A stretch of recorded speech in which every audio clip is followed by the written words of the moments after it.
বিসমিল্লাহির রহমানির রাহিম। আসসালামু আলাইকুম ওয়া রাহমাতুল্লাহি ওয়া বারাকাতুহু। গরমের এই দুপুরবেলায় চারদিকে শুধু থমথমে নীরবতা। গাছপালা কেমন নিস্তেজ, বাতাসও যেন হাঁপিয়ে গেছে। এমন সময় যদি থালায় থাকে একটু টক ঝাল ভর্তা, তাহলে তো কথাই নেই।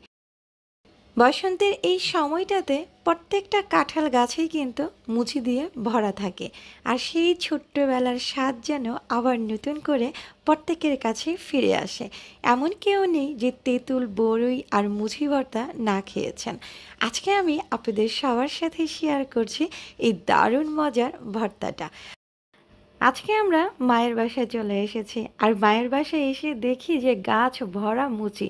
আমার তো মুচি দেখে আসলে জিভ দিয়ে পানি পড়া শুরু হয়ে গেছে যে কখন আমি এই মুচি ভর্তা খাবো। তো রুকনকে ফোন করেছি, রুকন চলে এসেছে আর গাছে উঠে গেছে। গাছে উঠে অনেকগুলো মুচি পেড়ে নিয়ে এসেছে। এই মুচিটা এখন ভর্তা করব।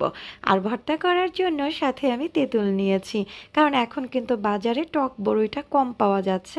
মোটামুটি আপনার মিষ্টি বড়ইটাই পাওয়া যাচ্ছে, যার কারণে শুধুমাত্র টক তেঁতুল দিয়েই এই ভর্তাটা আজকে তৈরি করছি। তবে বাজারে কিন্তু প্রচুর পরিমাণে নতুন তেঁতুল উঠেছে, আর নতুন তেঁতুল দিয়ে এই মুচি ভর্তা কিন্তু অসাধারণ লাগে খেতে। প্রথমে কিন্তু তেঁতুলটাকে পানি দিয়ে ভালোভাবে ধুয়ে পরিষ্কার করে নিতে হবে। তেঁতুলটা ভালোভাবে ধুয়ে নেওয়ার পরে এবার অল্প পরিমাণে পানি দিয়ে তেঁতুলটাকে ভিজিয়ে রাখতে হবে মোটামুটি 10 থেকে 20 মিনিটের মতো। মুচিগুলো ভালোভাবে ধুয়ে পরিষ্কার করে নিয়েছি। এবার একটা হামার দস্তার ভিতরে মুচিগুলো ভালোভাবে ছেঁচে নিয়েছি। আপনারা কেউ চাইলে কিন্তু শিলপাটাতেও মুচিগুলো ভালোভাবে ছেঁচে নিতে পারেন, অথবা বটি দিয়ে কুচি কুচি করে কেটে নিতে পারেন। তবে ছেঁচে নিলে কিন্তু ভর্তাটা খেতে বেশি ভালো লাগে। এবার আমার মা শুকনো মরিচ ভেজে নিয়েছে। এবার আমার মা শুকনো মরিচটা হাত দিয়ে ভালোভাবে গুঁড়ো করে নিচ্ছে। একটা বড় বোলের ভিতরে সাথে ধনেপাতা দিয়ে আর পরিমাণ মতো লবণ দিয়ে হাত দিয়ে কচলে নিচ্ছে। এখন এখানে ভিজিয়ে রাখা তেঁতুলটা দিয়ে দিচ্ছে। তেঁতুলটা দিয়ে ভালোভাবে হাত দিয়ে কচলে মেখে নিতে হবে।